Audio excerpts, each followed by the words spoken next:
안녕하세요. 이해란TV 이해란입니다.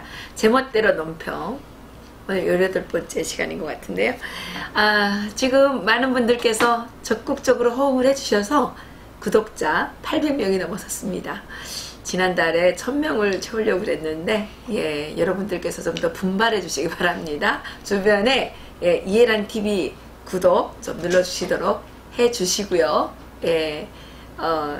저희들이 좀 더 열심히 노력하도록 하겠습니다. 오늘은요, 미국의 소리방송이 북한의 식량 지원을 많이 했는데 어떤 결과가 나타났는지에 대해서 보도한 게 있습니다. 그래서 그 내용을 가지고 좀 하려고 하는데요. 세계 식량 계획이라고 하죠. WFP가 지난 4월에 북한에 있는 취약계층 76만 명에게 식량 1900만 톤을 지원했다고 합니다. 어떤 사람들에게 지원을 했냐면 북한에 있는 어린이와 임산부, 수유모와 같은 이 취약계층 76만 400명에게 식량을 지원했는데, 이것은 이제 지난 해에 비해서, 그러니까 지난 3월에 비해서는 한 7% 정도 증가했지만 한 명이 지원받은 식량 기준으로는 다소 감소한 거라고 하네요. 이 세계 식량 계획 WFP가 3월에도 식량 지원을 했는데 그때 이제 68만 여 명에게 1760만 톤을 지원했다고 합니다.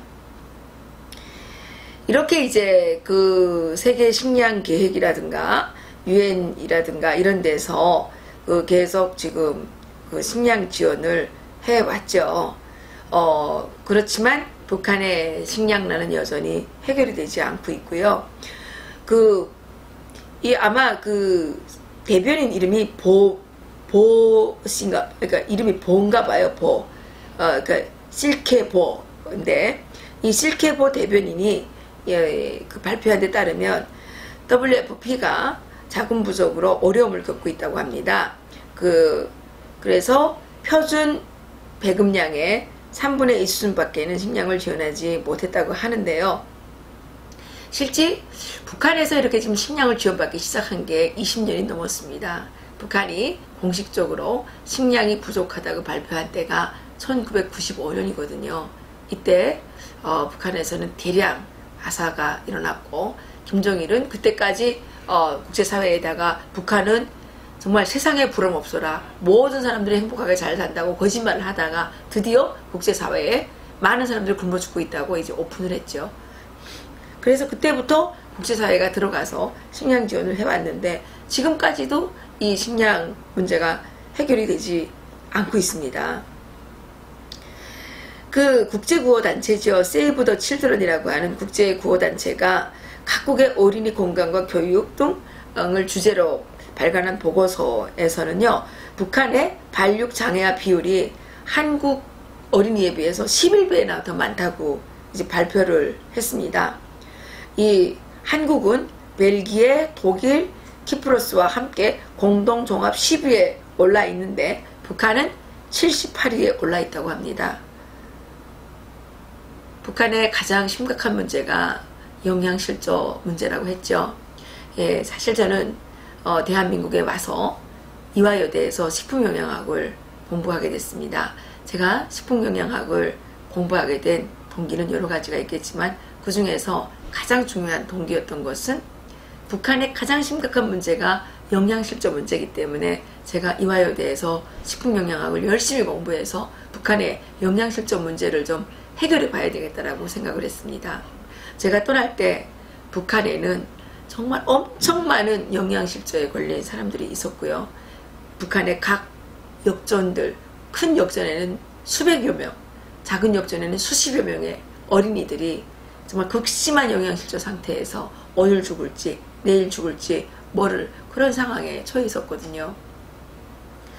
96년 11월 16일로 기억이 되는데요. 그때 제가 부산 역전에서 굶어 죽는 한 어린이를 직접 목격한 적이 있습니다. 그때 그 아이는 11살이었는데요. 집에서 나온 지 한 달 정도 지났다고 합니다. 집에서 왜 나왔느냐, 집에 먹을 것이 없기 때문에 엄마가 나가서 비로라도 먹어라 그렇게 해서 내보냈는데, 이 아이가 한 달여 동안 떠돌다가 결국은 그 차디찬 무산역전 바닥에 쓰러져서 마지막 숨을 거두고 있었습니다. 아는 어른들이 너무 불쌍해서 마지막 길이라도 음식을 좀 먹고 가라고 입에다가 밥을 떠넣어 줬지만, 그 어린이는 씹을 힘이 없어서 음식을 다 흘리고 운명을 하는 것을 본 적이 있습니다. 그렇게 해서 북한에서는 1994년부터 96년 말까지 3년 동안에 인구의 12%에 해당하는 300만 명이 굶어서 죽었습니다.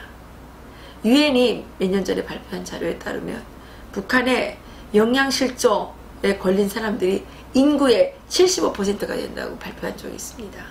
유엔과 국제사회는, 국제구호단체들은 지금 20년 넘게 북한의 식량 지원을 하고 있지만 북한의 영양실조 문제는 여전히 해결되지 않고 있고, 북한의 어린이들은 발육 장애를 겪고 있죠. 북한의 군인들 가운데 가장 이름이 많은 이름이 뭔지 아십니까? 강영실입니다. 강영실. 강한 영양실조에 걸린 사람들을 북한에서는 강영실이라고 부르죠. 그래서 저는 이화여대에서 정말 영양학을 공부해서 북한의 영양실조 문제를 해결하려고 했는데, 북한의 영양실조 문제는요, 영양학으로 해결할 수 있는 문제가 아니라 북한의 나쁜 체제가 만든 체제악이기 때문에, 북한에서 그 사회주의, 공산주의를 추종하는 공산 왕조 체제를 뒤집어 엎지 않고서는 북한의 영양실조 문제를 해결할 수 없다는 결론을 얻게 됐습니다. 대한민국의 많은 분들이 착각을 합니다.